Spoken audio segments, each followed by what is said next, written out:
Market हर साल update हो रही है लेकिन आप अपडेट नहीं हो रहे हो। वही 2021 वाले कॉन्सेप्ट है वो आप यूज़ कर रहे हो। लेकिन मैं आपको बताता हूँ, मैं एकदम नई ट्रिक लेके आया हूँ जिससे आप चाहे कोई भी ट्रेडिंग करते हो, चाहे ऑप्शंस करते हो, चाहे फ्यूचर का करते हो, या फिर इक्विटी में ट्रेडिंग करते हो, शेयर्स में ट्रेडिंग करते हो, कोई मतलब नहीं है। ये जो मैं ट्रिक बता रहा हूँ वो हर एक ट्रेडिंग पर है, वो काम करेगी। मेरे पास जस्ट अभी एक कमेंट आया था जिसमें कहा था कि भाई मैं सारी चीज़ें फॉलो कर रहा हूँ, प्राइस एक्शन, मैं अपना सेटअप स्ट्रैटेजी सब कुछ लगा रहा हूँ, फिर भी मैं प्रॉफिटेबल नहीं हो पा रहा। तो आप भाई टाइम फ्रेम में गलत तरीके से देखो। टाइम फ्रेम ही है सबसे पहले, क्योंकि अगर आप टाइम फ्रेम पर ही देखोगे तो आपको पूरा मार्केट का गणित है वो समझ में आता है, ठीक है। अब अगर आप छोटे टाइम फ्रेम पे एनालिसिस कर रहे हो, ठीक है, अब इसमें क्या समझ में आएगा भाई, अगर 1 आवर में टाइम फ्रेम कर रहे हो या फिर आप 15 मिनट में कर रहे हो, सबके सब भाई 15 मिनट में लगे हुए हैं भाई। ये 2020-21 वाले कॉन्सेप्ट आपको कौन सिखा गया, मुझे तो समझ में नहीं आ रहा। ये सारे के सारे पुराने वीडियोस है भाई जो कि पहले के टाइम पर काम कर जाते थे, अभी ये काम नहीं करते मेरे भाई। कई कई 5-5 मिनट के अंदर। अब मैं आपको बताऊंगा कि आपको ट्रेड भी कौन से टाइम फ्रेम के अंदर लेना है ना, क्योंकि कईयों को तो पता ही नहीं होता है कि भाई ट्रेड कौन से टाइम फ्रेम पे ले, और कुछ भी नहीं पता होता है। तो मैं आज इस वीडियो के अंदर पूरा कॉन्सेप्ट है वो क्लियर करने वाला हूँ, और 2026-27 का कॉन्सेप्ट है वो मैं बताने वाला हूँ। थोड़ा ढंग से सुनना भाई, ठीक है। और ये वीडियो पूरी तरीके से फ्री है, मैं कोई कोर्स वोर्स कुछ भी नहीं सेल करता हूँ, तो चैनल को सब्सक्राइब कर देना, थोड़ा सपोर्ट भी दिखा दिया करो, ठीक है ना। सब कुछ फ्री में लेके मानोगे, ठीक है। तो अभी देखो मैंने निफ्टी का चार्ट ओपन कर रखा है, चाहे आप निफ्टी का करो, बैंक निफ्टी का करो, इक्विटी का करो, फ्यूचर्स का करो, कोई दिक्कत नहीं है ना। सबसे पहले आपको चार्ट वो ओपन कर लेना है ना। देखो सबसे पहला स्टेप यही होता है कि हम जब भी मार्केट को एनालिसिस करते हैं तो सबसे पहले इम्पोर्टेंट होता है कि हम मार्केट को किस टाइम फ्रेम में देख रहे हैं। क्योंकि अगर आप एक चीज चेक करोगे, जैसे कि अब यहाँ पर ये सपोर्ट रेजिस्टेंस है, ठीक है, ये मैंने 1 डे का टाइम फ्रेम है वो यहाँ पर ओपन कर रखा है, लेकिन ये सपोर्ट एंड रेजिस्टेंस है वो चेंज हो जाएंगे, ठीक है, जब मैं इसको 1 आवर के टाइम फ्रेम पे है वो शिफ्ट करूंगा, ठीक है। अब इसमें बहुत सारे सपोर्ट और रेजिस्टेंस है वो ड्रॉ हो गए। अब इसको मैं 15 मिनट में करूंगा, ठीक है, तो 15 मिनट में अलग सपोर्ट रेजिस्टेंस है वो ड्रॉ है। अब एक चीज बताओ, अब हर एक रेजिस्टेंस को आप अगर गिनने लग जाओगे तो आप ट्रेड कहाँ पे लोगे। अगर आप इसको भी रेजिस्टेंस मान लोगे, इसको भी रेजिस्टेंस मान लोगे, इसको भी रेजिस्टेंस मान लोगे, तो ट्रेड किस तरीके से लोगे। तो इस तरीके से नहीं होता है।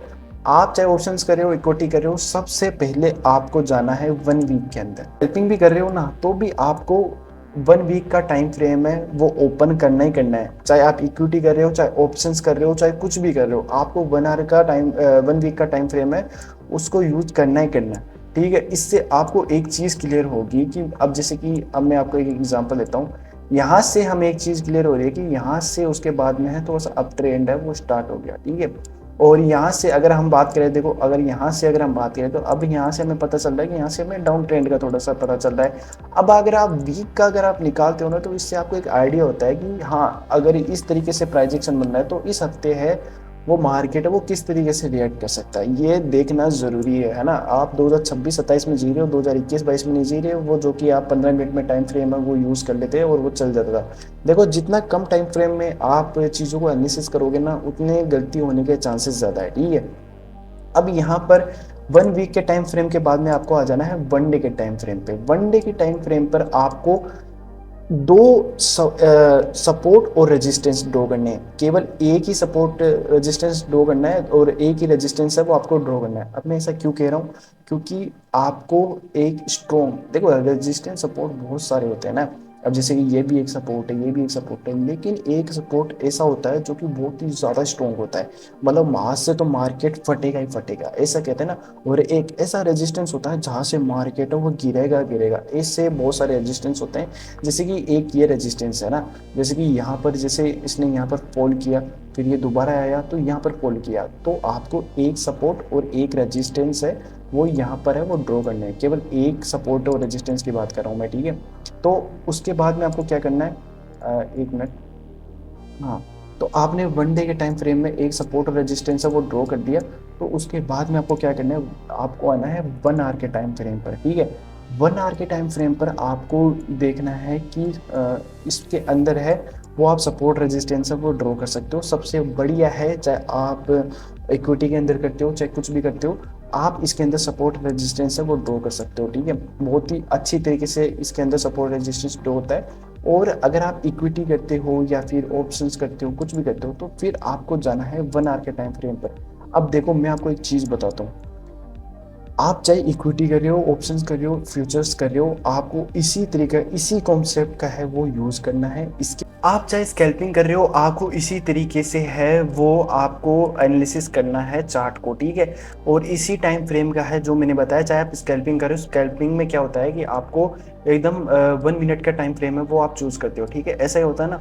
लेकिन आपको एनालिसिस भी इसी तरीके से करना है। अब जैसे कि मैं आपको 1 डे के टाइम फ्रेम पे मैं आपको दिखाऊं, तो 1 डे के टाइम फ्रेम में मैंने आपको क्यों बताया था, मैंने इसलिए बताया था कि 1 डे के टाइम फ्रेम में आपको ऐसे स्ट्रॉन्ग सपोर्ट और रेजिस्टेंस है वो आपको देखने के लिए मिल जाएंगे, जहाँ से मार्केट है वो फटेगा फटेगा। अब जैसे कि ये जो मैंने बताया था, ये बहुत ही तगड़ा सपोर्ट है। अगर मार्केट यहाँ पर आता है तो आपको एक तगड़ी बाइंग है, एक स्पाइक है वो यहाँ पर देखने के लिए मिलेगा। तो इसीलिए मैं बोलता हूँ, चाहे आप कोई भी ट्रेडिंग करते हो, आपको इसी तरह से टाइम फ्रेम में वो यूज़ करना है। 1 वीक, फिर 1 डे, फिर 1 आवर, फिर 15 मिनट में, और आप कौन से टाइम फ्रेम के अंदर लेना है। अब देखो टाइम फ्रेम है ट्रेड लेने का सबका अलग अलग होता है। जैसे कि स्कैल्पिंग वाले हैं वो 1 मिनट में लेते हैं। अब इसका कोई नया कॉन्सेप्ट नहीं है कि आप स्कैल्पिंग भी 1 घंटे के अंदर कर सकते हो, ऐसा कोई कॉन्सेप्ट नहीं है।